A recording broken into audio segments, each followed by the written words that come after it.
रहमानिर्रहीम। अल्हम्दुलिल्लाहि नहमदुहु व नस्तईनुहु व नस्तगफिरुहु व नु'मिनु बिही व नतवक्कलु अलैहि व नऊज़ु बिल्लाहि मिन शुरूरि अनफुसिना व मिन सय्यिआति अअमालिना।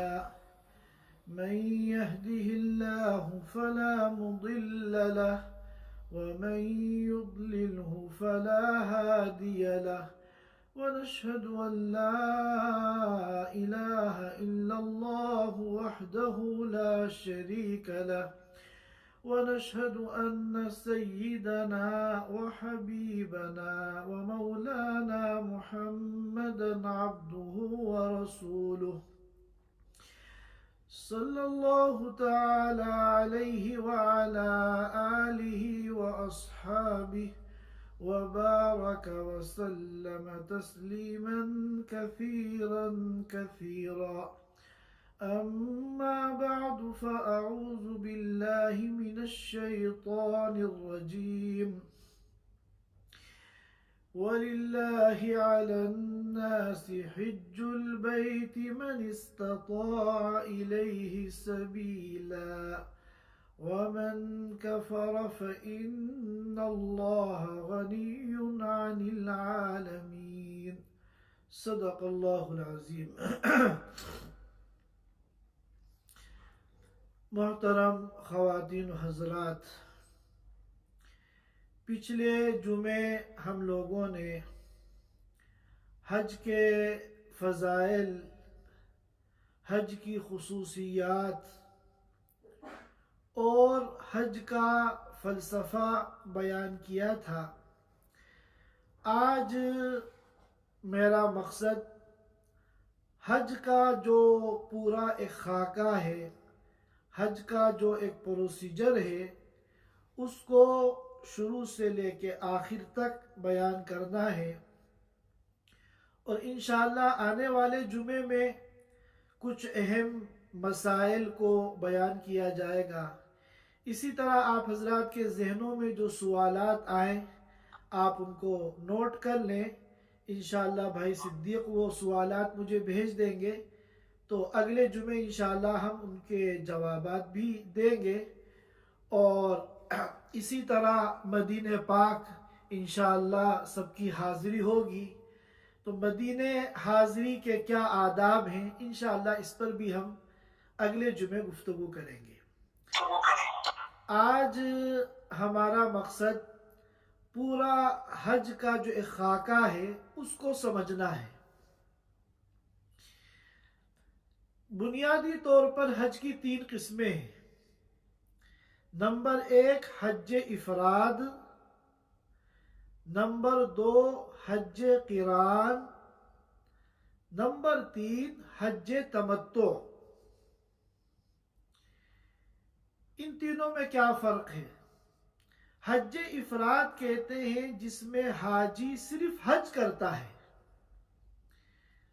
यहाँ से अपने मुल्क से जब वो मक्का मुकर्रमा जाता है और मीक़ात के हुदूद में दाखिल होता है, तो मीक़ात से पहले जो वो एहराम बांधता है वो हज का एहराम बांधता है।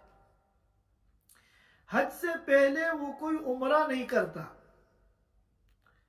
इसको हज इफराद कहते हैं।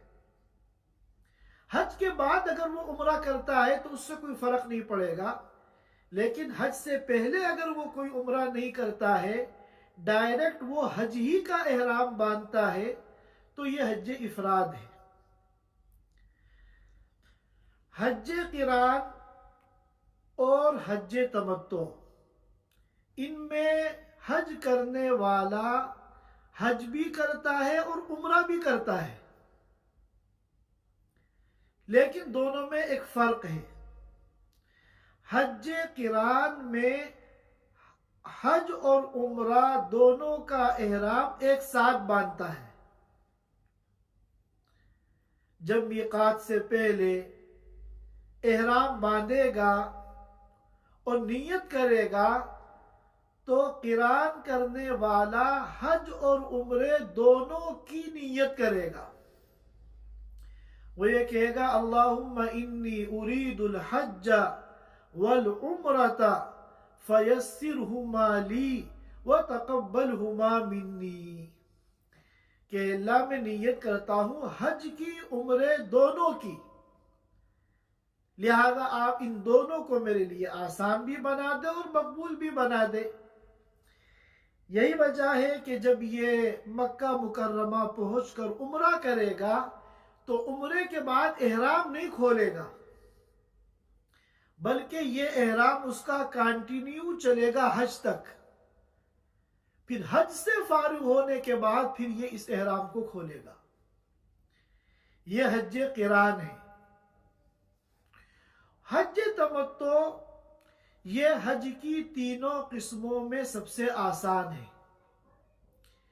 इसमें हज भी होता है और उम्रा भी होता है, लेकिन जब हज करने वाला मक्का मुकर्रमा जाता है और मीकात से पहले एहराम बांधता है तो सिर्फ उम्रे का एहराम बांधता है, और उम्रा करने के बाद वो एहराम खोल देता है। एहराम की पाबंदियां खत्म हो जाती हैं, वो सिले हुए कपड़े पहन लेता है और फिर वो इंतजार करता है 8 जिलहिज्जा का। अब चाहे वो 10 दिन हो, 15 दिन हो, 20 दिन हो, 1 हफ्ता हो, जितने भी दिन बाकी हो, ये एहराम की पाबंदियों के बगैर नॉर्मल तरीके से वहां रहता है। फिर जब हज के अय्याम शुरू होते हैं तो हज का अलग से एहराम बांधता है। तो इसके अंदर ये सहूलत हो जाती है। अब अगर आप इफराद करेंगे या किरान करेंगे तो अपने मुल्क से जाने के वक्त मीकात से पहले जो आपने एहराम बांधा था वो एहराम कंटिन्यू चलेगा हज के खत्म होने तक। हज की कुर्बानी के बाद आप उस एहराम को खोलेंगे। तो इसमें आपको एहराम की 2 चादरों में मुस्तकिल रहना है, और इसी तरह एहराम की जो पाबंदियां हैं उन पाबंदियों का ख्याल करना है। तो यह एक मुश्किल काम है, इसके अंदर मशक्कत ज्यादा है। और हज तमत्तो के अंदर यह सहूलत है कि आदमी जब अपने मुल्क से जाता है, मीकात से पहले एहराम बांधता है, तो जब मक्का पहुंचता है तो चंद घंटों में उम्रा करने के बाद वो एहराम खोल देता है और अपने सिले हुए कपड़े पहन लेता है। एहराम की सारी पाबंदियां खत्म हो जाती हैं। अब जितने दिन भी हज के बाकी हैं वो अपने नॉर्मल कपड़ों में एहराम की पाबंदियों के बगैर आराम से सुकून से रहता है। तो आमतौर पर 90% से ज्यादा हुज्जाज किराम हज तमत्तो करते हैं, क्योंकि उनको ये डर होता है कि शायद एक लंबा पीरियड हम अगर एहराम बांधे रहेंगे तो एहराम की पाबंदियों का हम ख्याल नहीं कर पाएंगे, हमारे लिए मुश्किल हो जाएगा।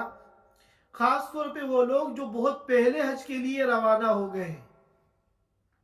जो लोग बिल्कुल ही हज से चंद दिन पहले पहुंच रहे हैं उनके लिए तो आसान है कि वो इफराद कर ले, डायरेक्ट हज का एहराम बांध ले, या किरान कर ले, हज उम्रे दोनों का एक साथ एहराम बांध ले।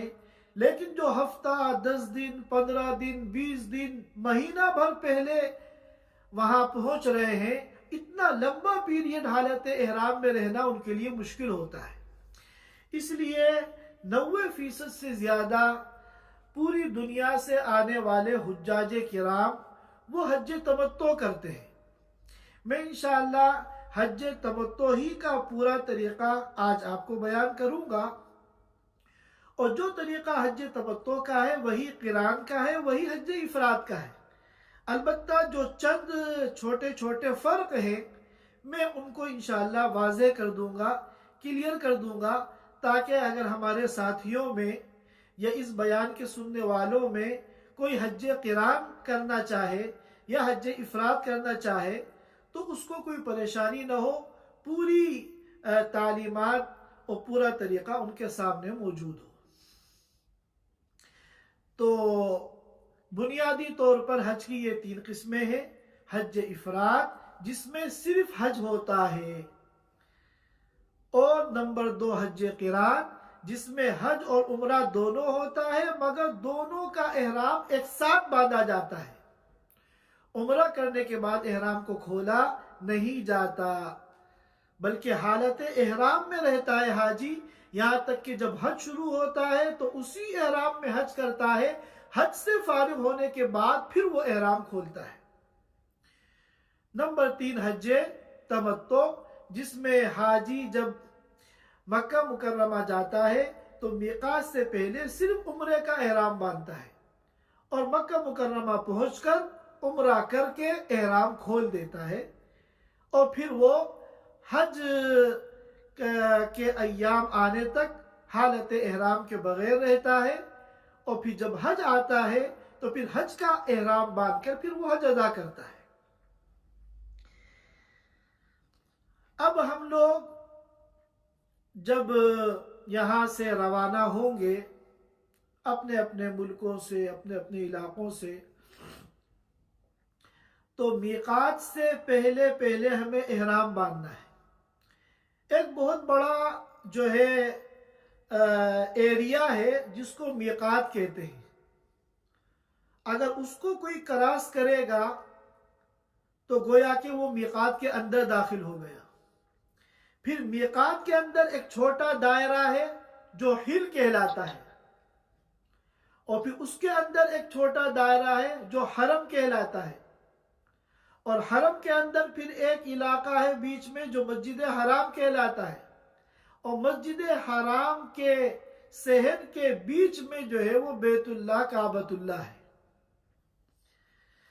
तो बाहर से आने वालों को, जो दूर दराज मुल्कों से आ रहे हैं, दूसरे मुल्कों से, दूसरे शहरों से आ रहे हैं, उनको मीकात से पहले एहराम बांधना है। अब अगर हम लोग सीधे मदीने मुनव्वरा जाते हैं, क्योंकि फ़्लाइटें कुछ जद्दा जाती हैं और कुछ मदीने मुनव्वरा जाती हैं। जद्दा जाने वाले तो सीधे मक्का जाते हैं, और मदीने मुनव्वरा जाने वाले पहले मदीने मुनव्वरा में क़ियाम करते हैं, उसके बाद जितना क़ियाम मदीने में करना है उसके बाद फिर वो मक्के के लिए रवाना होते हैं।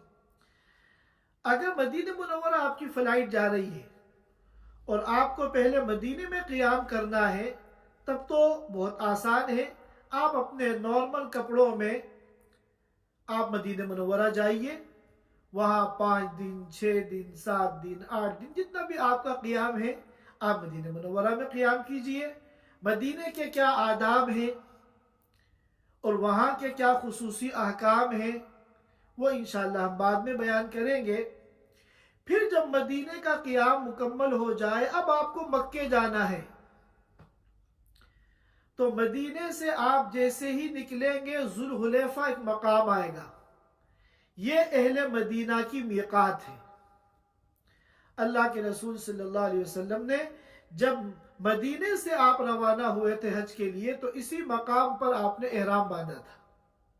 चुनाचे वहाँ बहुत शानदार मस्जिद है और बहुत आला किस्म के इंतज़ामात हैं। वहाँ हम्मामात वगैरह नहाने के लिए मौजूद हैं, और वहाँ एहराम की चादरें भी मिलती हैं। वहाँ पर एहराम की जो चप्पल है वो भी मिलती है, और वहाँ बकाले भी हैं, ज़रूरियात की चीज़ें भी मिलती हैं। बहुत अच्छे इंतज़ामात हैं। तो वहाँ से आप जुल्हुलैफा से एहराम बांधेंगे। और अगर आप सीधे मक्का जा रहे हैं तो मक्का मुकर्रमा में तो एयरपोर्ट नहीं है। एयरपोर्ट या तो ताइफ में है या जद्दे में है। पहले तो सिर्फ जद्दे ही फ़्लाइटें जाती थी, अब ताइफ एयरपोर्ट पर भी बहुत सारी फ़्लाइटें जाती हैं। तो अगर आप जद्दा जा रहे हैं तो जद्दा मीकात के अंदर है। आमतौर पे जो फ़्लाइटें हैं वो जद्दे जाती हैं, लेकिन हमारा जो कतर एयरवेज़ है ये जद्दा भी जाता है और ताइफ भी जाता है। तो अब अगर हम जद्दा पहुंच रहे हैं तो जद्दा जो है ये मीकात के अंदर है। मदीना मुनव्वरा तो मीकात के बाहर था, लिहाजा मदीने जाने के लिए हमें एहराम बांधने की जरूरत नहीं थी। लेकिन जद्दा जो है ये हिल के अंदर है, मीकात के अंदर है, हुदूद हरम के बाहर है। मीकात और हरम के बीच का जो जगह है वो हिल कहलाती है। लिहाजा हमें यहां पहुंचने से पहले पहले एहराम बांधना है। मीकात के हुदूद में दाखिल होने से पहले एहराम बांधना है।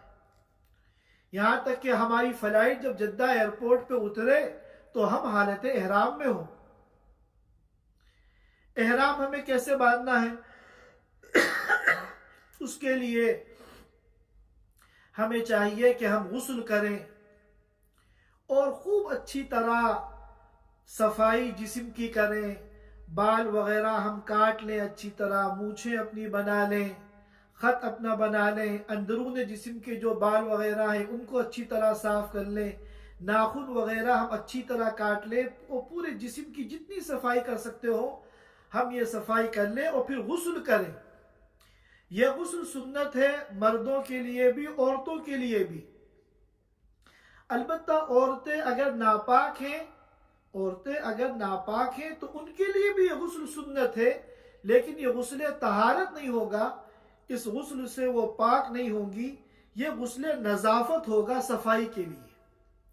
तो मर्द भी गुस्ल करें, औरतें भी गुस्ल करें और गुस्ल करने से पहले नाखून बाल वगैरह सब काट लें और फिर अपने बदन पर खुशबू लगा लें। अपने बदन पे तो किसी भी तरह की खुशबू लगा सकते हैं, लेकिन हम जब एहराम की 2 चादरें पहनेंगे, एक चादर को हम लुंगी की तरह बांधेंगे और एक चादर को ऊपर से अपने जिस्म पे डालेंगे। सफेद रंग की चादर हो तो यह अफजल है, लेकिन दूसरा अगर कलर हो तो वो भी जायज है। गरचे सारे ही हुज्जात सफेद ही रंग की चादरें इस्तेमाल करते हैं।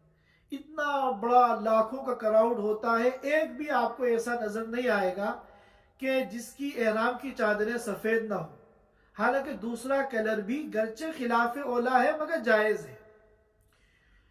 और अगर वो एहराम की जो नीचे वाली चादर है अगर लुंगी की तरह बीच में से उसको सिल लिया गया हो तो इसकी भी गुंजाइश है, गरचे बेहतर यह है कि वो बीच में से सिली हुई ना हो। हम ये एहराम की चादरें पहनने के बाद इस पर भी खुशबू लगा सकते हैं, लेकिन वो खुशबू ऐसी हो जिसका कोई जिस्म ना हो कि बार बार रगड़ने से वो इधर उधर लगे। ऐसी खुशबू हो कि जिसका असर ना हो। और बेहतर यह है कि हम गुस्ल के बाद अपने बदन पे तो लगा ले खुशबू, लेकिन एहराम की चादरों पे न लगाएं, ये ज्यादा बेहतर है। उसके बाद हमें 2 रकात नमाज पढ़नी है, सुन्नतुल एहराम। 2 रकात हम नमाज पढ़ने के बाद हम उसी जगह बैठे बैठे हम नियत करें जिसकी भी हमें नियत करनी है। अगर हम हज इफराद कर रहे हैं तो हज के एहराम की नियत करेंगे, और उसका तरीका यह है कि दिल में तो इंसान के है ही नियत, जबान से भी अगर वो चाहे तो कह दे, अफजल है अल्लाहुम्मा इन्नी उरीदुल हज्जा फयस्सिरहु ली व तक़ब्बलहु मिन्नी। अगर ये याद ना हो तो उर्दू में अपनी जबान में भी हम ये बात कह सकते हैं कि अल्लाह मैं हज का इरादा करता हूँ, हज की नियत करता हूँ। क़िरान अगर है तो आप दोनों की नियत करेंगे, अल्लाहुम्मा इन्नी उरीदुल हज्जा वल उम्रता फयस्सिरहुमा ली व तक़ब्बलहुमा मिन्नी। और अगर आप हज तमत्तो कर रहे हैं तो सिर्फ उम्रे की नियत करेंगे, अल्लाहुम्मा इन्नी उरीदुल उम्रता फयस्सिरहा ली व तक़ब्बलहा मिन्नी। और फिर नियत करने के बाद हम लब्बैक पढ़ेंगे, तलबिया, लब्बैक अल्लाहुम्मा लब्बैक लब्बैक ला शरीक लक लब्बैक इन्नल हम्दा वन निअमता लक वल मुल्क ला शरीक लक। जैसे ही हमने तलबिया पढ़ा हम हालत एहराम में दाखिल हो गए, हम मुहरिम बन गए, हमारे ऊपर एहराम की पाबंदियां लागू हो गई, एहराम की पाबंदियां शुरू हो गई। तो गुस्ल करने के बाद, एहराम की चादरें ओढ़ने के बाद 2 रकत सुन्नतुल एहराम पढ़ें, और पढ़ने के बाद हम अपने सर पे को जो है नंगा कर लें। नमाज हम पढ़ेंगे, सर पे टोपी हो कोई हर्ज नहीं है, लेकिन नमाज के बाद हम सर को अपना नंगा कर लेंगे। सर पे कोई टोपी है, चादर है, कुछ भी उसको हटा लेंगे, सर को हम जो है खुला छोड़ देंगे। उसके बाद नियत करेंगे और फिर तलबिया पढ़ेंगे। जैसे ही हमने तलबिया पढ़ा, हम हालत एहराम में दाखिल हो गए। ये तलबिया हज और उम्रे के लिए ऐसा ही है जैसा कि नमाज के लिए तकबीर तहरीमा, कि जैसे ही हम तकबीर तहरीमा कहते हैं अल्लाहु अकबर, हम नमाज में इंटर हो जाते हैं, नमाज में दाखिल हो जाते हैं। इसी तरह तलबिया जैसे हम पढ़ेंगे, हम फौरन हालत एहराम में दाखिल हो जाएंगे। एक मरतबा तलबिया पढ़ना ये तो ज़रूरी है, लेकिन मुस्तहब ये है कि 3 मरतबा पढ़ें, और 3 मरतबा जो तलबिया हम पढ़ेंगे दरमियान में कोई बात ना करें किसी से। मर्द भी तलबिया पढ़ें, औरतें भी तलबिया पढ़ें। फर्क यह है कि मर्द जो है वो ऊंची आवाज में तलबिया पढ़ेंगे और औरतें आहिस्ता आवाज में, ऐसी आवाज में कि खुद उनको सुनाई दे, दूसरों को न सुनाई दे, इस तरह वो तलबिया पढ़ेंगे। अब जब हमने तलबिया पढ़ लिया तो अब हम मुहरिम बन गए। अब एहराम की पाबंदियां शुरू हो गई। अब हम खुशबू वगैरह नहीं लगा सकते, हत्ता कि खुशबूदार साबुन, शैम्पू वगैरह भी इस्तेमाल नहीं कर सकते। अब हम बाल नहीं काट सकते, अब हम नाखून नहीं काट सकते, अब हम अपने सर को नहीं ढक सकते, और अब हम हुदूद हरम में कोई शिकार वगैरह नहीं कर सकते। अब हम सिले हुए कपड़े नहीं पहन सकते। औरतें सिले हुए कपड़े पहन सकती हैं, वो पूरे जिस्म को छुपा सकती हैं, बल्कि छुपाना है उनको, लेकिन यह है कि उनके चेहरे पर कपड़ा न लगे। अब ये बड़ा मसला है कि चेहरे पर कपड़ा भी नहीं लगना चाहिए और इनको पर्दा भी करना है। अपने चेहरे को नामहरम मर्दों से छुपाना भी है और अपने चेहरे को कपड़ा लगने से बचाना भी है। तो अब इन दोनों पर अमल करने का एक तरीका यह है कि औरतें आमतौर पे एक हेट इस्तेमाल करती हैं। जिस तरह हेट होता है, वो अपने सर के ऊपर हेट लगा लेती है और अपना जो इबाए का पर्दा है, कपड़ा है, वो उस हेट के ऊपर से डाल लेती है।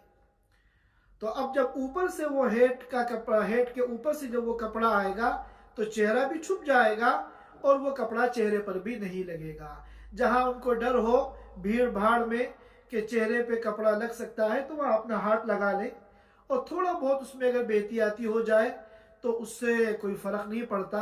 एहतियातन कुछ सदका दे दिया जाए तो बहुत अच्छी बात है। अब ये सारी पाबंदियां एहराम की शुरू हो गई।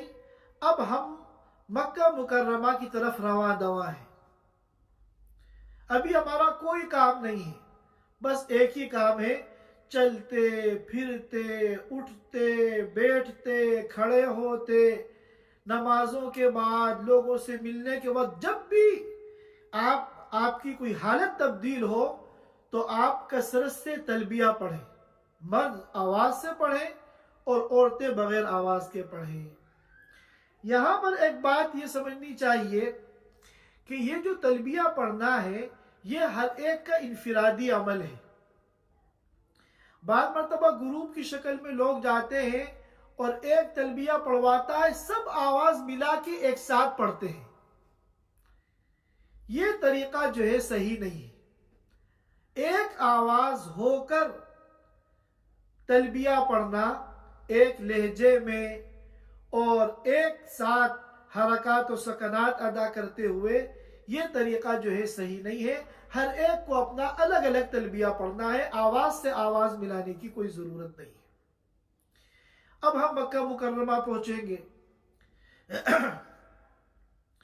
मक्का मुकर्रमा पहुंचने के बाद हम अपने होटल जाएंगे और हमें चाहिए कि अपने सामान का, अपने कमरे का, अपने होटल का अच्छी तरह हम ख्याल कर लें और उसको समझ लें। सामान अपना पूरा अपने कमरे में रख लें, इसमें कोई जल्दबाजी ना करें। सुकून से अपना सारा सामान अपने कमरे में रख लें और फिर अपनी ज़रूरियात से फारिग हो जाए। और खाना पीना, अगर भूख लगे तो खाना पीना कर लें, फ्रेश हो जाए। इतना ज़रूर खा पी लें कि भूख की वजह से कमज़ोरी ना आए, और इतना ज़्यादा भी ना खाएं कि सुस्ती आने लगे। तो दरमियानी जो है मिकदार में खाना खा के अब हमें उम्रे की फिक्र करनी है। हज के दिनों में भीड़ बहुत ज़्यादा होती है, मजमा बहुत ज़्यादा होता है। अच्छा, हम लोगों की जो फ़लाइटें हैं उनके औकात भी मुख्तलिफ हैं। कोई सुबह के वक्त पहुंच रहा है मक्के अपने होटल, कोई दोपहर में, कोई रात में। दो औकात ऐसे हैं कि जिनमें भीड़ कम होती है। अब हमें उम्रा करना है, मैं आपको हज तमत्तो समझा रहा हूं। हमें अब सबसे पहले वहां पहुंच के उम्रा करना है। एक तो भीड़ कम होती है ईशा की नमाज के तकरीबन 1.5 घंटे के बाद। 9, 9:15 के आसपास आप अगर हरम में दाखिल होंगे उम्रे के लिए तो इस वक्त भीड़ जो है कम होती है। और सबसे अच्छा वक्त है सुबह इशराक के तकरीबन 1.5 घंटे के बाद 8 बजे के आसपास आप अगर वहां जाएंगे तो इसमें भी भीड़ कम होती है। असल में भीड़ से बचाना मकसूद नहीं है। भीड़ होगी, मशक्कत ज्यादा होगी, तो जाहिर है हज तो मशक्कत का नाम है, जितनी मशक्कत होगी इतना अजर मिलेगा। लेकिन मसला यह है कि जब बहुत ज्यादा भीड़ होती है और बिल्कुल मजमा ठुसा हुआ होता है तो उस वक्त आदमी उम्रे के जो अरकान हैं उनको अच्छी तरह नहीं कर पाता। अब इधर से चादर खींच रही है, उधर से पैर दब रहा है, एक बदहवासी का आलम होता है। तो उसमें जो इबादत के अंदर एक खुशू होना चाहिए वो नहीं हो पाता। इसलिए अगर हम इस नीयत से कम भीड़ वाला वक्त मुंतखब करें ताकि हम अच्छी से अच्छी तरह इबादत कर सके, खुशू खुजू के साथ, दिल लगा कर, सुकून के साथ कर सके, तो इसमें कोई हर्ज नहीं है। अब हम जब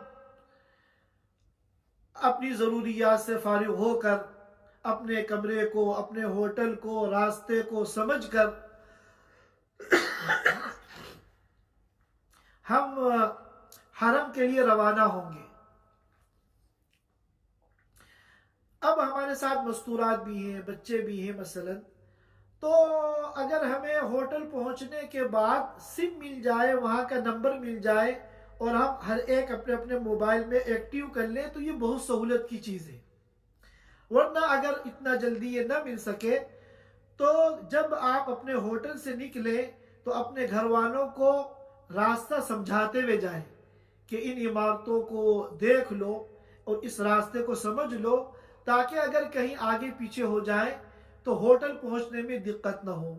होटल वाले अपना कार्ड देते हैं, वो कार्ड जरूर अपने साथ रख लें ताकि अगर कहीं गायब हो, आगे पीछे हो जाए तो वो कार्ड दिखा के किसी से भी पूछ सकते हैं, वो आपको सीधे आपके होटल पहुंचा देगा। और फिर साथ ही में उम्रा क्या कहते आप कर सकते हैं, लेकिन उसमें भीड़ भाड़ में अगर इधर उधर हो जाए तो हरम का कोई एक दरवाज़ा बता दे कि ये फला बाब है, बाब मलिक अब्दुल अजीज़ है, बाब मलिक फ़हद है, जो भी आपके रास्ते में हो, कि अगर हम बिछड़ जाएं तो इस जगह हम दोनों को आना है। एक जगह मुतय्यन कर लें कि अगर हम बिछड़ जाएं, राब्ता ना हो सके, तो हर एक इस जगह आ जाए ताकि यहाँ पर आसानी से एक दूसरे से मिल जाए। अब जब हम मस्जिद हराम में दाखिल होंगे तो पहली नज़र जब हमारी काबे पे पड़ेगी तो ये कबूलियत की घड़ी है। अल्लाह ताला फरमाते हैं कि इस वक्त जो मांगोगे वो मैं तुम्हें अता करूंगा। लिहाजा हम एकदम बदहवासी के आलम में न पहुंच जाएं, बल्कि निगाह नीची करके जाएं। और जब हमें अंदाजा हो जाए कि ऐसी जगह हम पहुंच गए हैं जहां भीड़ भाड़ और हटो बचो नहीं है, वहां सुकून से खड़े होकर फिर बैतुल्लाह पे निगाह डालें और खूब जी लगा के दुआ करें। यह भी बहुत जामे दुआ है इस मौके पर कि अल्लाह हुजूर सल्लल्लाहु अलैहि वसल्लम ने पूरी हयात मुबारका में खैर की लाइन से जो कुछ मांगा है वो सब हमें अता फरमा, और शर की लाइन से जिन तमाम चीजों से पनाह मांगी है तो हमें पनाह नसीब फरमा। जाहिर है कि हुजूर सल्लल्लाहु अलैहि वसल्लम की दुआ से ज्यादा जामिया किसी की दुआ नहीं हो सकती। और साथ में ये भी दुआ मांग लें कि अल्लाह इस सफर में मैं जितनी भी दुआएं मांगू मेरी वो तमाम दुआएं कबूल फरमा। ये दुआ मांग लेंगे तो अब जब भी आपको मौका मिलेगा, जब भी दुआ मांगेंगे, अल्लाह सारी दुआएं कबूल करेंगे। अब हमें मताफ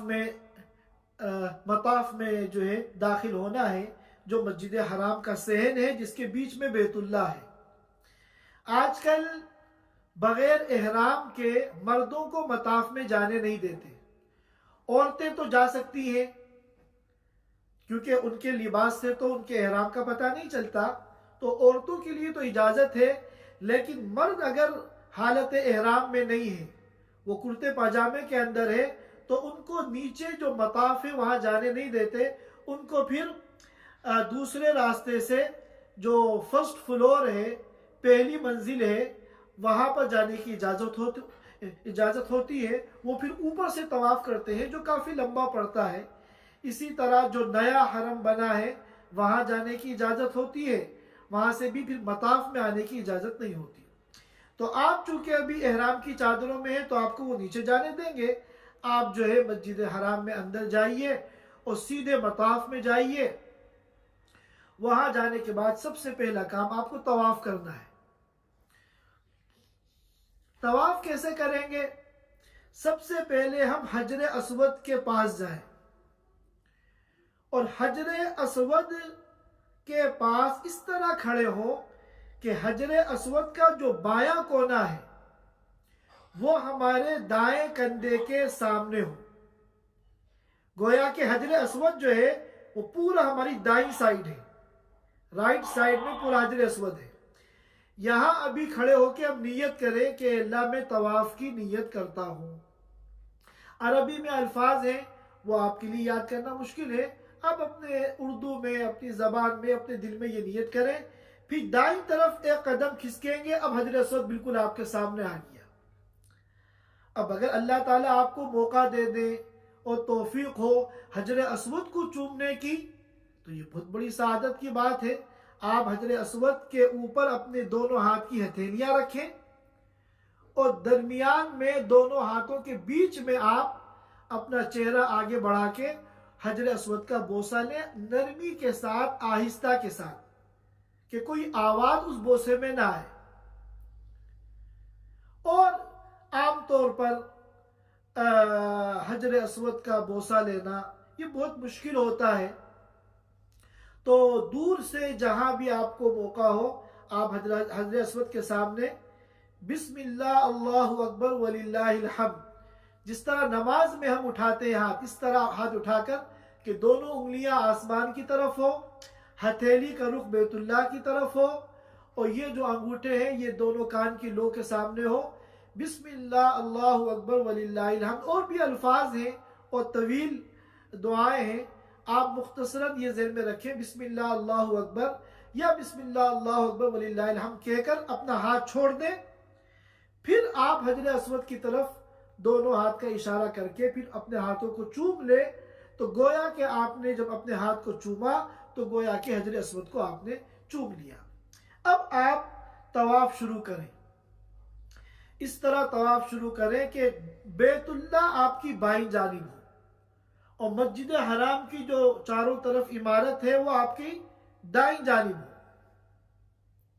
अब यहाँ एक सवाल पैदा होता है कि हर अच्छे काम में तो दाईं जानिब को इख्तियार किया जाता है। इन्नल्लाह युहिब्बुत तयामुन, अल्लाह को ये पसंद है, तो तवाफ करते वक्त बैतुल्लाह को बाईं जानिब क्यों किया जाता है? अगर हम उल्टा तवाफ करेंगे तो बैतुल्लाह दाईं जानिब होगा। तो इसमें अल्लाह की क्या हिकमत है, क्या मसलहत है, वो तो अल्लाह ही जानते हैं। लेकिन बाज़ उलमा ने इसमें यह नुक्ता बयान किया कि राइट और लेफ्ट ये कोई चीज़ नहीं है, असल जो है वो दिल है, दिल बाईं जानिब होता है। तो बैतुल्लाह दिल के जितने ज़्यादा करीब हो इतना ही ज़्यादा फ़ायदा है। बहर कैफ, अब हम तवाफ शुरू करेंगे। तवाफ के दौरान हम बैतुल्लाह को नहीं देखेंगे, बल्कि हमें अपने सामने देखना है। यह भी देखिए अल्लाह का अजीब निज़ाम है कि बैतुल्लाह को देखना इबादत, और जितनी अजमत से देखोगे इतना अजर व सवाब। लेकिन तवाफ के दौरान अल्लाह ने हुक्म दिया कि नहीं, तुम्हें बैतुल्लाह को नहीं देखना है, अपने सामने देखना है। बहुत से लोग इसके अंदर गलती करते हैं, उनके जहनों में यह होता है कि बैतुल्लाह पे निगाह डालना ही, बैतुल्लाह को देखना बहुत बड़ी इबादत है। काबे पे पड़ी जब पहली नजर, क्या चीज है दुनिया भूल गया। एक ईमान वाले की कैफियत ही अलग होती है जब बैतुल्लाह पे निगाह पड़ती है, वो अपनी दुनिया के सारे दुख और दर्द भूल जाता है। तो वो तवाफ के दौरान भी बैतुल्लाह को देखते रहते हैं, ये तरीका गलत है। तवाफ के दौरान हमें अपने सामने देखना है। और इस तरह जब हम तवाफ करेंगे तो हजर अस्वद से पहले वाला जो कोना है वो रुकने यमानी है। वहां चूमना तो नहीं है, लेकिन वहां दोनों हाथ को लगाना या दायां हाथ लगाना ये मुस्तहब है। लेकिन आजकल आम तौर पे वो वहां पर ऐसे हाजिज लगा देते हैं जिससे कोई रुकने यमानी तक नहीं पहुंच पाता, और भीड़ भी इतनी ज्यादा होती है कि अगर रुकने यमानी खुला भी हो तब भी हर एक के लिए आसान नहीं होता। तो जैसा मौका हो आप उसके मुताबिक करें। और फिर जब हजर अस्वद आपके लेवल में आ जाए, उन्होंने लाइटें लगा रखी है, ग्रीन लाइट मस्जिद हराम की इमारत में, जिससे आपको लेवल का अंदाजा हो जाता है। जब आप हजर अस्वद के लेवल में आए तो आप जो है फिर बिस्मिल्लाह जो है आप हजर अस्वद को चूमें और इस तरह अपना तवाफ मुकम्मल करें। तवाफ के दौरान गरचे मुख्तलिफ दुआएं उलमाए किराम ने लिखी हैं, लेकिन ये अक्सर दुआएं कुरान और हदीस में मज़कूर नहीं है, मसनून नहीं है। लिहाजा आपको जो भी दुआ याद हो, मसनून हो तो और ज़्यादा अच्छा है। आप तवाफ के दौरान उन दुआओं को जो है पढ़ते रहें, यहाँ तक कि जब आप 7वां चक्कर मुकम्मल करेंगे तो 8वीं मरतबा हजर अस्वद का आप बोसा लेंगे, 8वीं मरतबा। अब बोसा लेने के बाद अब आपको वाजिबुत तवाफ 2 रकात तवाफ की नमाज पढ़नी है, और ये वाजिब है। अब मुस्तहब तो ये है, अफजल तो ये है कि आप मकाम इब्राहिम के पीछे, मकाम इब्राहिम मैंने बताया था कि गोल्डन शोकेस में वो पत्थर रखा हुआ है जिसको मकाम इब्राहिम कहते हैं, तो उसके पीछे आप जो है 2 रकात नमाज पढ़ें। इस तरह नमाज पढ़ें कि आपके और बैतुल्लाह के बीच में मकाम इब्राहिम हो। ये मुस्तहब है, लेकिन भीड़ भाड़ में आम तौर पर इसका मौका नहीं मिलता। लिहाजा अगर उस जगह मौका नहीं मिलता तो हरम में जहां भी आपको जगह मिले आप वहां पर 2 रकात वाजिब तवाफ पढ़ लें। तवाफ पढ़ने 2 रकात नमाज पढ़ने के बाद अब आप थक चुके होंगे और आपका जो है जिस्म भी ताबान होगा। आप जो है जमजम पिए। जमजम पहले तो ये कहा जाता था कि खूब अच्छी तरह पिए, लेकिन आज के दौर में चूंकि मसाने कमजोर होते हैं, बार बार पेशाब का तकाजा होता है, अभी आपको सही करनी है, और कितना टाइम सही में लग जाए अभी कुछ अंदाजा नहीं। घंटा, 1.5 घंटा, 2 घंटे भी लग सकते हैं भीड़ के एतबार से।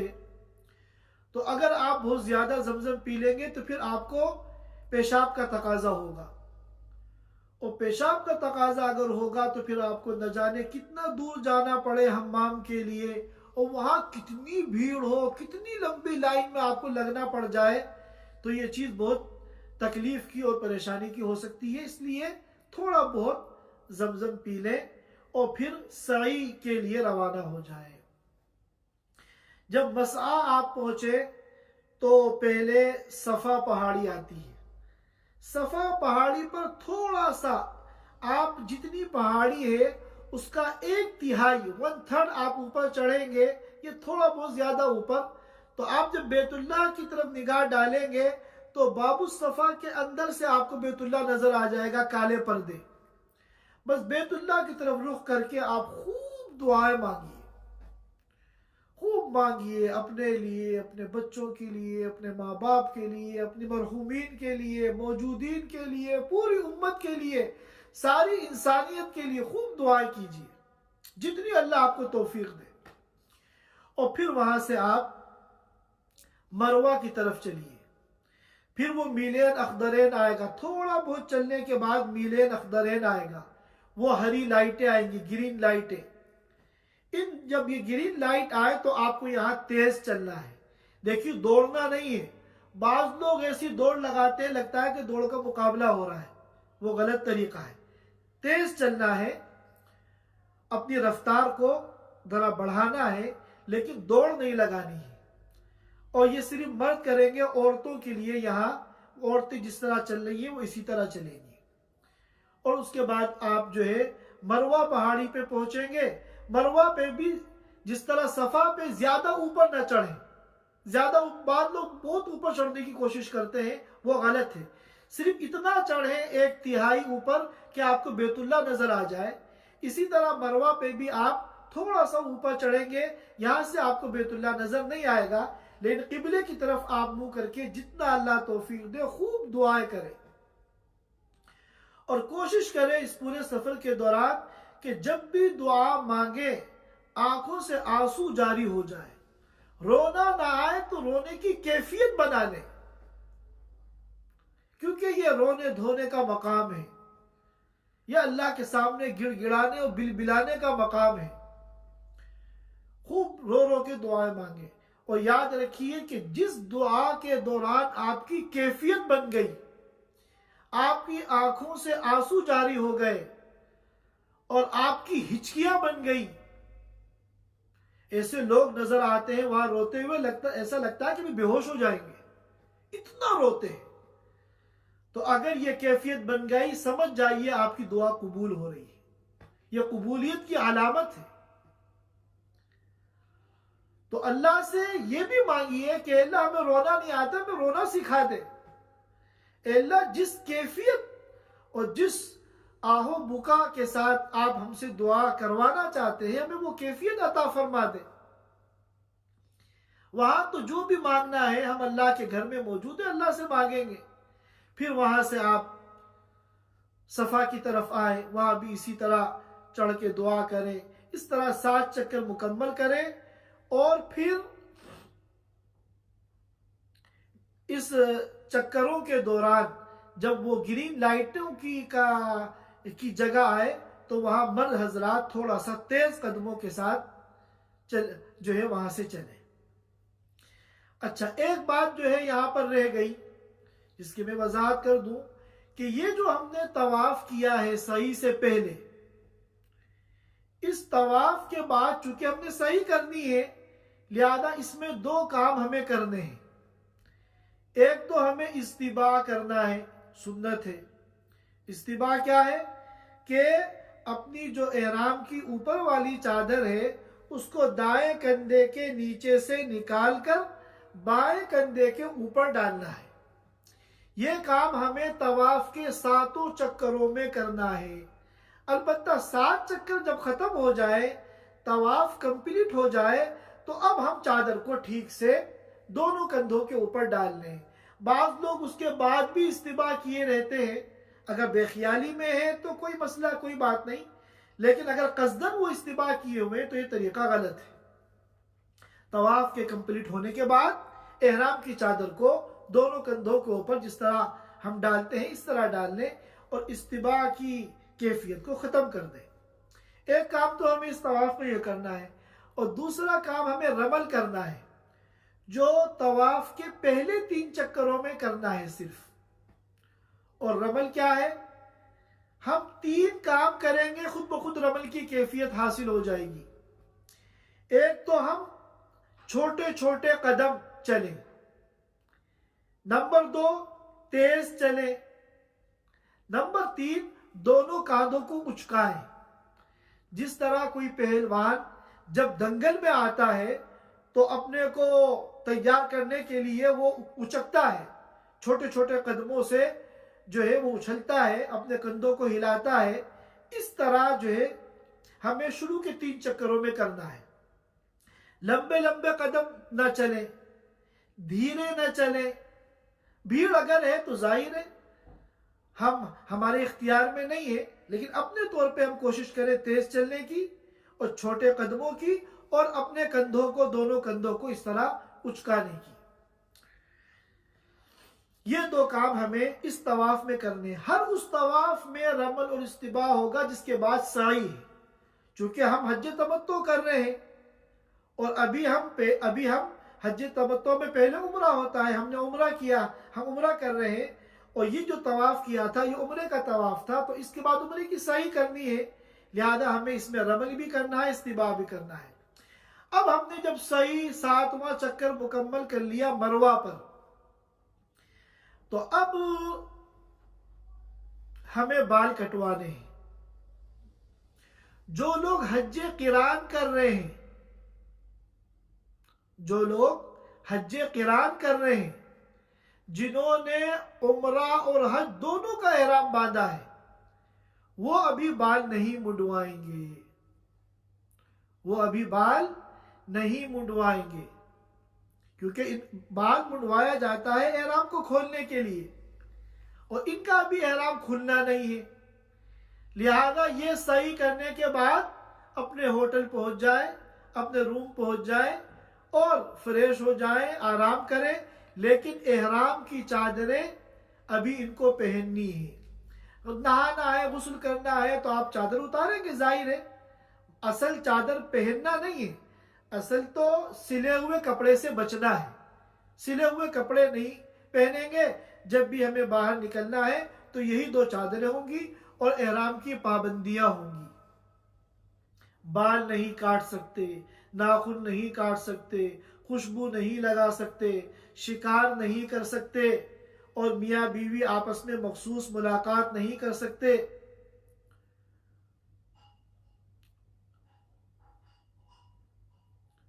अलबत्ता इनको हज किरान करने वाले को तवाफ कुदूम करना है, जो कि सुन्नत है।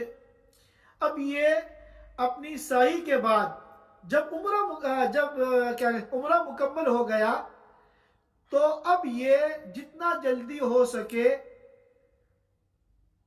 तवाफ कुदूम कर लें।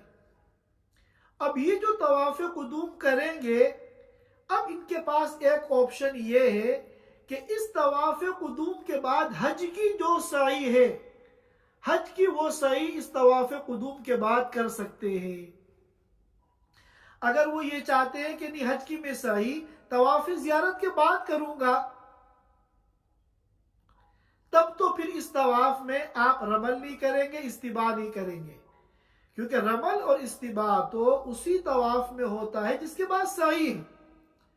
लेकिन अगर आप ये चाहते हैं कि तवाफ ज़ियारत के मौके पर तो बहुत मजमा होता है, बहुत भीड़ होती है, सही करना बड़ा मुश्किल होगा, तो मैं तवाफ कुदूम के साथ ही हज की सही कर लेता हूं, तो आप कर सकते हैं। और फिर आपको इस तवाफ में रमल भी करना होगा और इस्तिबा भी करना होगा। यह तो हज किरान करने वाले का मसला था। हज तमत्तो करने वाला अब सही से फारिग होने के बाद ये अपने बाल मुंडाएगा। जब आप मरवा से हरम के बाहर निकलेंगे, मरवा ही पे गेट है हरम से बाहर निकलने का, वहां से आप बाहर निकलेंगे तो दाईं तरफ आप थोड़ा सा चलेंगे तो ये जो क्लॉक टावर है, क्लॉक टावर के बराबर में एक सफवा टावर है। सफवा टावर के नीचे बेसमेंट में ये सारे नाइयों की दुकानें हैं जो बाल काटते हैं। वहां आप चले जाएं और वो 10 रियाल में जो है आपके बाल काट देंगे। हलक कराना अफजल है, यानी मुंडाना अफजल है। और अगर आप हलक नहीं कराते हैं, बाल मुंडाते नहीं हैं बल्कि छोटे कराते हैं, बाल बहुत बड़े हैं, एक एक पोरे के बकदर छोटे कराते हैं, तो ये भी जायज है। लेकिन हलक ही कराना चाहिए, क्योंकि अल्लाह के रसूल सल्लल्लाहु अलैहि वसल्लम की सुन्नत है कि आपने हलक कराया था, बाल को मुंडवाया था। और आपने फरमाया कि रहिमल्लाहुल मुहल्लिकीन, अल्लाह ताला उन लोगों पर रहम करे जिन्होंने सर को मुंडवाया है। और एक रिवायत में आपने फरमाया अल्लाहुम्मा ग़फ़िर लिल मुहल्लिकीन, अल्लाह तू मग़फ़िरत कर दे उन हुज्जाज की, उन मुअतमिरीन की जिन्होंने सर को मुंडवा लिया।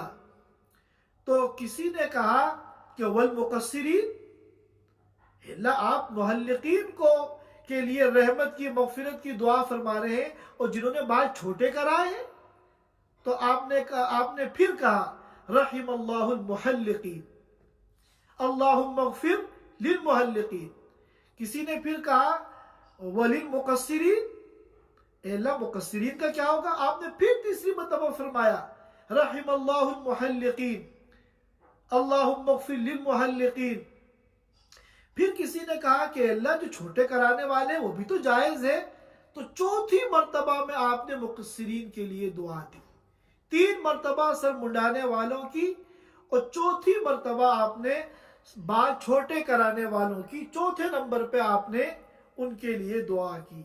और आपने फरमाया था कि अगर कोई मुझे सर मुंडाने के बदले सुर्ख ऊंट, उस जमाने में इतनी दुनिया ने तरक्की नहीं की थी, बड़ी बड़ी मसनूआत नहीं थी।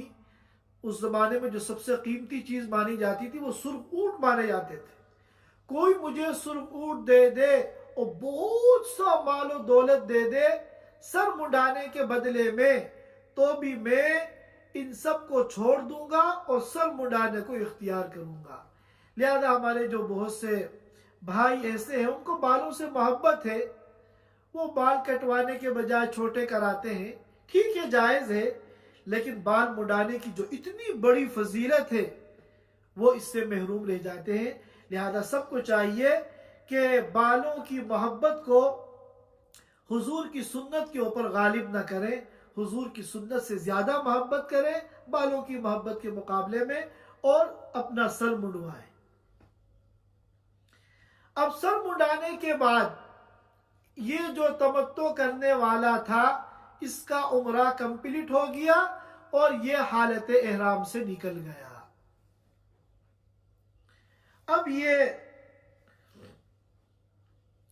हज के अय्याम आने तक मक्का मुकर्रमा में सुकून से रहे, सिले हुए कपड़े पहने, बाल मुंडाने के बाद अपने रूम में आए और गुस्ल करे, अपने सिले हुए कपड़े पहने, आराम करे, खाए पिए, जरूरियात पूरी करे और जितनी अल्लाह तौफीक दे हज के अय्याम आने तक क़ियाम मक्का के दौरान मस्जिद हराम में नमाजें पढ़े, नफली तवाफ करें, वहाँ तिलावत करें, दुआएं करें, ज़्यादा से ज़्यादा वक्त मस्जिद हराम में गुजारने की कोशिश करें और खूब इबादतों का एहतिमाम करें, यहाँ तक कि फिर 8 ज़िलहिज्जा आ जाए।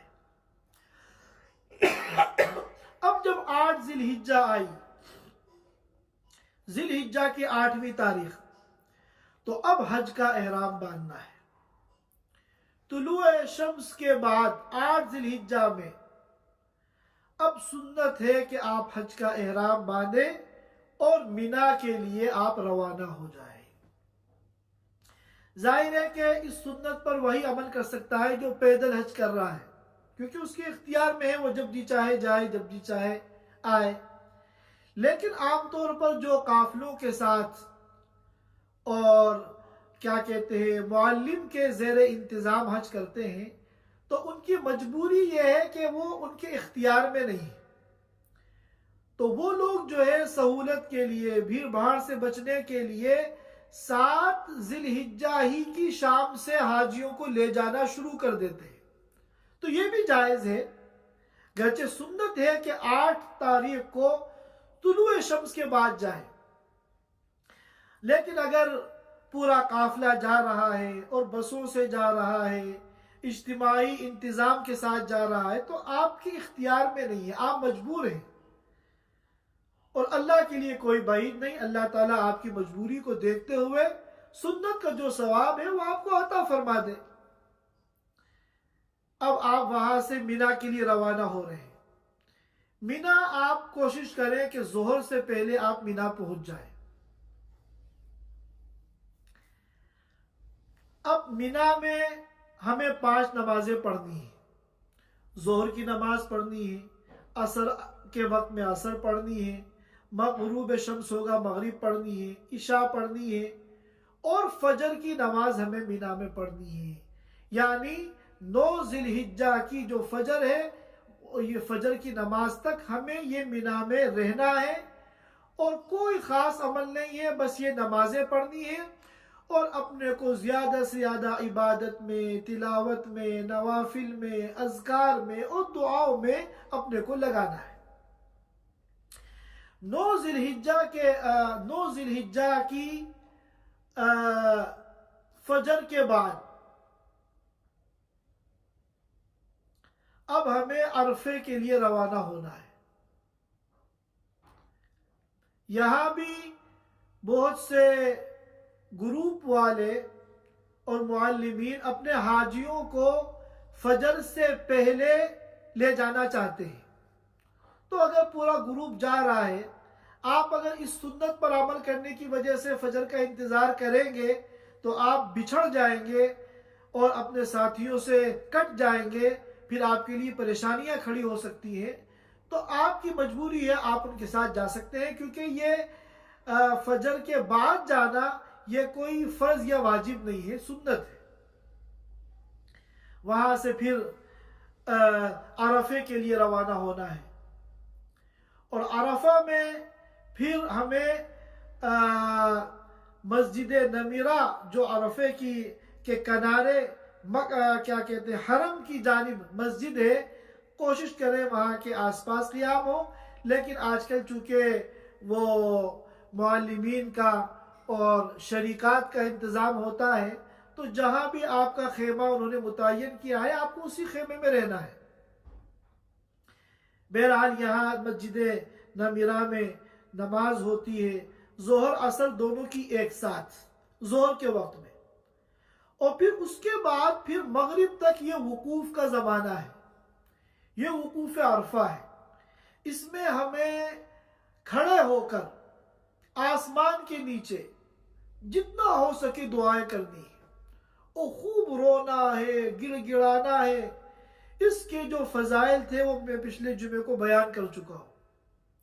अल्लाह के रसूल सल्लल्लाहु अलैहि वसल्लम गुरूब तक मुसलसल दुआ में मशगूल रहे, इल्ला ये कि दरमियान में कोई मसला मालूम करता तो आप उसको मसले का जवाब देते और हज के अहकाम और हज के जो मनासिक और तरीक़े हैं वो आप बयान करते और फिर दुआ में मशगूल हो जाते।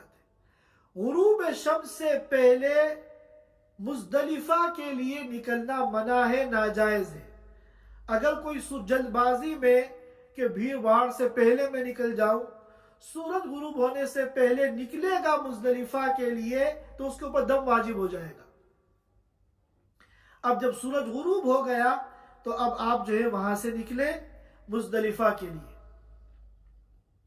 और अभी मगरिब के गुरूब के बाद आपको निकलना है, मगर मगरिब नहीं पढ़नी है। मगरिब आप पढ़ेंगे मुज़दलिफ़ा में इशा के वक्त में, मगरिब और इशा दोनों एक साथ पढ़ेंगे। अगर मुज़दलिफ़ा पहुंचते पहुंचते इशा का वक्त हो गया तो आप मगरिब इशा दोनों एक साथ पढ़ेंगे, एक अजान और एक इकामत से। और मगरिब के बाद कोई सुन्नत या नफिल नहीं पढ़ेंगे, मगरिब का सलाम फेरते ही इशा की नमाज खड़ी हो जाएगी। इशा पढ़ेंगे। उसके बाद जी चाहे आप नवाफिल पढ़िए, सुन्नत पढ़िए, आपको इख्तियार है। ये रात आपको मुज़दलिफा में गुजारनी है और ये बहुत मुबारक रात है। उलमा ने फरमाया कि ये शब-ए कद्र के, ये भी शब-ए कद्र है, और बाज़ ने फरमाया कि ये शब-ए कद्र से भी अफजल है। और अल्लाह के रसूल सल्लल्लाहु अलैहि वसल्लम ने हज़रत अबू बकर रज़ियल्लाहु ताला अन्हु से फरमाया था कि जो दुआएं मेरी अरफे में कबूल नहीं हुई वो मुज़दलिफा में कबूल हुई। ये मुज़दलिफा की जो रात है यहाँ कबूल हुई। तो इस रात में थोड़ा बहुत आराम भी करें और खूब इबादत भी करें। और हमें चूंकि मिना में जमरात में कंकरियां मारनी है तो हम यहीं से कंकरियां भी चुन लें। मुज़दलिफा का जो मैदान है, यहाँ के जो संगरेजे हैं, एक चने की मिकदार के बराबर, न चने की मिकदार से ज्यादा बड़ी हो न ज्यादा छोटी हो, चने की मिकदार के बराबर कंकरियां, थोड़ा बहुत फर्क हो तो कोई बात नहीं है, हम वो अपने जो है जमा करके चुन के अपने पास रख लें। और फिर 10वीं जिलहिज्जा ये पूरी रात गुजारें। अब जो 10वीं जिलहिज्जा आ रही है, सुबह फजर की नमाज हम मुज़दलिफा में अव्वल वक्त पढ़ें।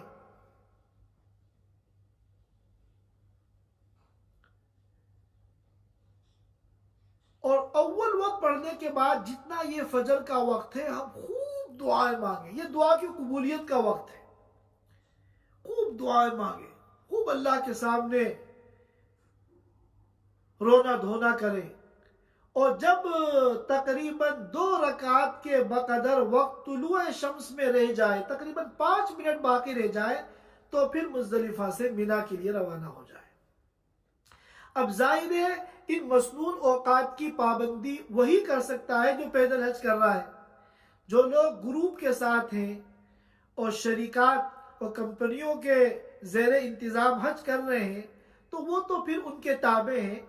जब वो अपनी बसों में अपने निज़ाम से लेके जाएंगे, आपको उसी निज़ाम से चलना होगा। फिर आप मीना पहुंचेंगे और मीना पहुंचने के बाद आपको जमराए अकबा की रमी करनी है। जमराए अकबा की आपको वहां रमी करनी है, 7 कंकरियां मारनी है। और जैसे ही पहली कंकरी आप मारेंगे, अब तक जो आप तलबिया पढ़ रहे थे, चलते फिरते उठते बैठते, हज का एहराम बांधने से जो तलबिया शुरू किया था आपने, जब 8 जिलहिज्जा में आप मिना आ रहे थे, या बाज़ मुअल्लिमीन की ज़ेरे इंतज़ाम 7 की शाम को आप मिना आ रहे थे, तो उस वक्त आपने बाकायदा जो एहराम हज का बांधा था, उसके बाद से जो तलबिया शुरू किया था, चलते फिरते उठते बैठते, जब भी मौका मिले मर्द बुलंद आवाज से, औरतें आहिस्ता आवाज में वो तलबिया पढ़े, लब्बैक अल्लाहुम्मा लब्बैक। तो जब हम ये कंकरी, पहली कंकरी जमरे अकबा की मारेंगे, अब तलबिया बंद हो जाएगा। जिस तरह उम्रे के एहराम में हमने जो तलबिया शुरू किया था, वो बात वहां रह गई। जैसे ही हमने तवाफ शुरू करेंगे, वो तलबिया बंद कर देंगे। अब तलबिया पढ़ना खिलाफ सुन्नत है। लिहाजा इसी तरह हज का जब हमने एहराम बांधा 8 जिलहिज्जा में या 7 जिलहिज्जा में, और फिर हम ने तलबिया शुरू किया था, तो अब 10 तारीख में जब जमरे अकबा की रमी शुरू कर रहे हैं, तो पहली कंकरी के साथ हमें इस तलबिया को बंद कर देना है। बहुत से लोग इसके बाद भी तलबिया पढ़ते रहते हैं, यह खिलाफ सुन्नत है, इससे एहतिराज करना चाहिए। और रमी का तरीका यह है कि कंकरी को इन 2 उंगलियों से पकड़ें, अंगूठा और ये शहादत की उंगली और आपका राइट हैंड, दाया हाथ, इससे कंकरी को पकड़ें और उससे जो अलामती शैतान है जमरा अकबा, वहां पर आप कंकरी मारें और हाथ इतना ऊपर उठाएं कि आपकी बगल नजर आए। इस तरह अगर आप मारेंगे तो रमी तो हो जाएगी, लेकिन ये अफजल तरीका नहीं है। मुस्तहब तरीका ये है कि जब आप रमी करें तो इन दो उंगलियों, दाएं हाथ की इन दो उंगलियों से उसको पकड़े कंकरी को, और हाथ इतना ऊपर उठाएं कि आपकी बगल नजर आए, और फिर आप जो है कंकरी मारे। और 7 कंकरी मारने के बाद फिर आप जो है मिना में फिर आप जो है उसके बाद आपको जमरे अकबा की रमी से फारिग होने के बाद अब आपको हज की कुर्बानी करनी है। जो लोग हज क़िरान कर रहे हैं या हज तमत्तो कर रहे हैं, इनके ऊपर तो हज की ये कुर्बानी वाजिब है। लेकिन जो हज इफराद करने वाले हैं उनके ऊपर हज की कुर्बानी वाजिब नहीं है। हाँ, अफजल है, अगर वो कुर्बानी करना चाहे तो कर सकते हैं। अब कुर्बानी करने में अफजल तरीका तो ये है कि आप अपने हाथ से कुर्बानी का जानवर ज़िबा करें, या कम से कम अपने सामने आप ज़िबा कराएं। कोशिश इसकी की जाए।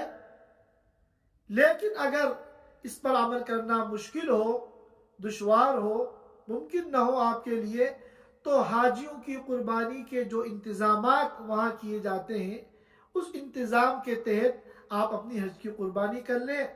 और फिर जब इत्मीनान हो जाए कि हज की कुर्बानी हो गई, अब आपको जो है अपने बाल मुंडवाने हैं। जब आपने बाल मुंडवा दिए तो अब आपका एहराम खुल गया।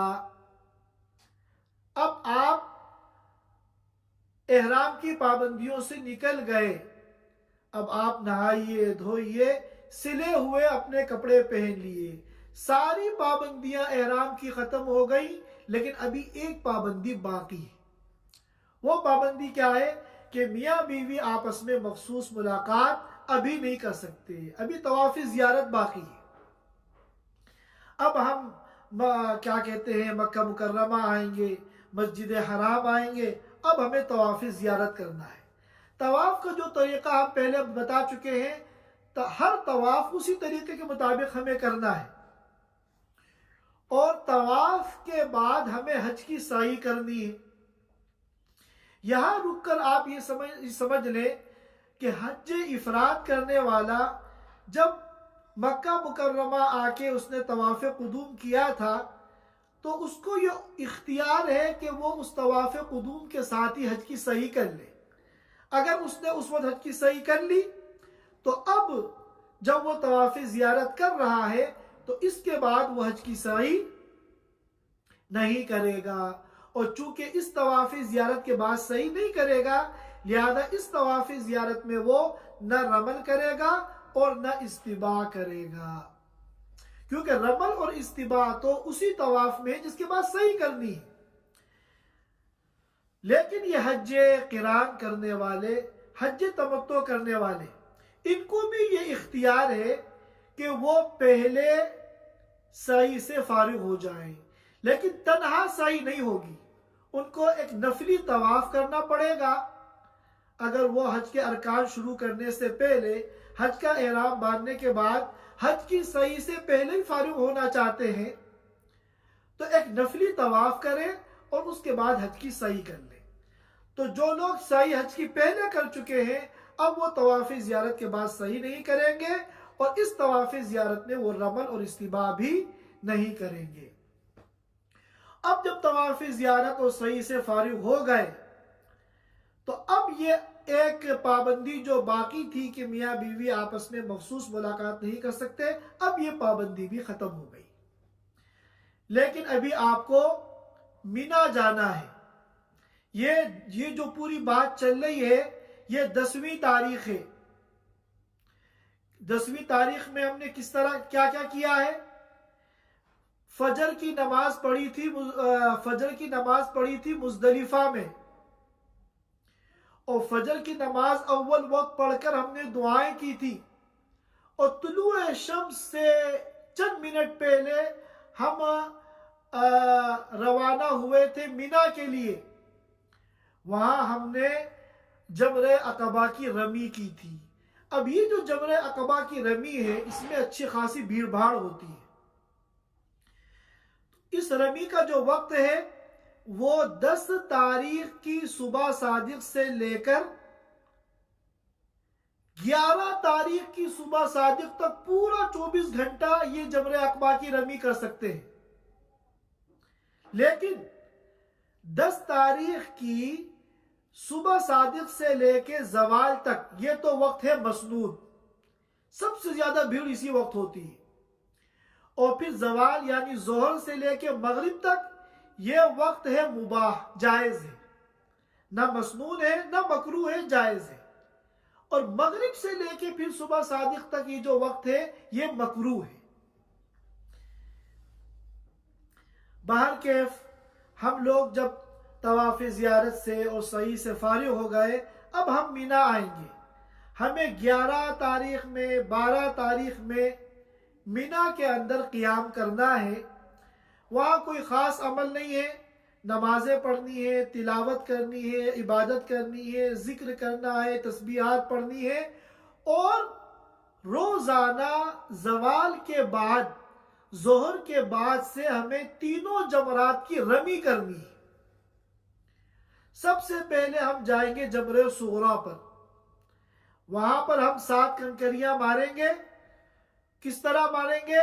दाएं हाथ की इन 2 उंगलियों में, जैसा कि मैंने बताया है, कंकरी पकड़कर हाथ इतना उठाकर के बगल नजर आ जाए, हम कंकरी मारेंगे। और कंकरी मारते हुए क्या कहेंगे? बिस्मिल्लाह अल्लाहु अकबर रजमन लिश्शैतान व रिदन लिर्रहमान। ये कंकरी मारने की दुआ है। बिस्मिल्लाह अल्लाहु अकबर रजमन लिश्शैतान व रिदन लिर्रहमान, ये दुआ पढ़ते हुए हम कंकरियां मारेंगे। जब 7 कंकरियां, ये हर रमी का तरीका है, चाहे वो जमरे क्या कहते हैं उसकी रमी हो, अकबा की रमी हो, चाहे कोई भी रमी हो, उसका तरीका यही है। जब 7 कंकरियां जमरे सुगरा पे हमने मार ली, अब हम उस जगह तो भीड़ भाड़ होती है, थोड़ा सा हटकर सुकून की जगह जहां मिले वहां हम खड़े होकर खूब दुआएं मांगे। अफजल तो यह है कि इतनी लंबी दुआ मांगे जितनी देर में कुरान एक 3 पाव पारा हम पढ़ लेते हैं, यानी 10-15 मिनट हम दुआएं मांगे। और कम से कम दर्जा यह है कि इतनी देर हम वहां खड़े होकर दुआ मांगे कि जितनी देर में कुरान की 20 आयतें पढ़ लेते हैं, यानी कम से कम 2-3 मिनट हम वहां जरूर दुआ मांगे। फिर हम आगे बढ़े जमरे वुस्ता पर, इसी तरह 7 कंकरियां वहां मारे। और फिर आगे थोड़ा सा जहां मुनासिब जगह मिल जाए वहां रुक कर हम इसी तरह दुआ करें 15-20 मिनट या कम से कम 2-3 मिनट। उसके बाद हम और आगे बढ़े और फिर हम जमरे कुबरा की हम रमी करें। लेकिन जमरे कुबरा की, जमरे अकबा की रमी के बाद अब हमें दुआ नहीं मांगनी। आखिरी रमी से फारिग होकर सीधे हमें मीना में अपने खेमे के अंदर आ जाना है। अब यहां पर आके हम पूरा दिन गुजारेंगे। ये 11 तारीख है, नमाजें पढ़ेंगे, इबादत करेंगे। और फिर अगले दिन 12 तारीख में फिर जोहर के बाद हमें यही तीनों रमी करनी है। और फिर इस रमी के बाद 12 तारीख के बाद हम मक्का मुकर्रमा आ सकते हैं, अपने होटल में, अपने रूम में आ सकते हैं। लेकिन अफजल ये है कि एक दिन और मीना में रुके और 13 जो जिलहिज्जा है इसमें भी हम रमी करें। यह अफजल है, जिसको अल्लाह मौका दे उस पर अमल करे। और फिर मक्का मुकर्रमा आए और जब तक हमारा यहाँ मक्के में क़ियाम है, हम मस्जिद हराम में नमाजें पढ़ें, बैतुल्लाह के नफली तवाफ करें और जितना अल्लाह तौफीक दे उम्रे करें। लेकिन एक बात ज़हन में रखें कि 13 तारीख की गुरूब तक उम्रा करना मना है। 9 जिलहिज्जा से लेकर 13 जिलहिज्जा की गुरूब तक उम्रा करना मना है, नाजायज है। लिहाजा हमें अगर उम्रा करना है तो 13 जिलहिज्जा के गुरूब के बाद फिर हम उम्रा अगर करना चाहें तो उम्रा करें। और फिर अब यहाँ मक्का मुकर्रमा जब तक क़ियाम है, अल्लाह की तौफीक से हम हरम की ज़्यादा से ज़्यादा कदरदानी करें, बैतुल्लाह की कदरदानी करें, हम जो है तवाफ़ करें, हजर अस्वद को चूमें, मुल्तज़म से लिपट जाएं और चिमट जाएं बैतुल्लाह के पर्दे को, बैतुल्लाह के दरवाजे को। जब भी अल्लाह तौफीक दे हम लिपट के चिमट के खूब दुआएं मांगे अल्लाह ताला से। इन अय्याम को ज़्यादा से ज़्यादा वसूल करने की कोशिश करें। अब हमें वहाँ से वापसी से पहले, चाहे आप वहाँ से मक्का मुकर्रमा से सीधे अपने मुल्क आ रहे हो या मक्का मुकर्रमा से भी आपको मदीने जाना है, फिर मदीने से आना है, तो मक्के मुकर्रमा से निकलने से पहले आपको तवाफ़ वदा करना है। ये तवाफ़ वाजिब है। सफ़र से पहले आप तवाफ़ वदा करें, उसके बाद मक्का मुकर्रमा से रवाना हो। और बाज़ मरतबा ऐसा होता है कि जो हज के बाद क़ियाम के दौरान नफली तवाफ़ करते हैं, ये सोचते हैं कि तवाफ़ वदा तो बिल्कुल जाते हुए करेंगे और होना भी यही चाहिए, लेकिन बाद मरतबा जाते वक्त मौका नहीं मिलता, कोई भी ऐसी मजबूरी पेश आ सकती है। तो आपने हज के बाद जो भी नफिल तवाफ़ किया है वो उस तवाफ़ वदा के कायम मकाम हो जाएगा। और फिर उसके बाद आप वहाँ से रवाना होकर अपने मुल्क वापस आ जाए। अल्लाह ताला हम सबको हज मकबूल की तौफीक अता फरमाए। और जो हजरात इस साल हज में जा रहे हैं, अल्लाह ताला उनके हज को आसान भी बना दे और अपनी मर्जी के मुताबिक तमाम अरकान को अदा करने की तौफीक अता फरमाए। व आखिर दावाना अल्हम्दुलिल्लाहि रब्बिल आलमीन। Thanks for watching. Don't forget to like, comment, share and subscribe to Al Wahid channel.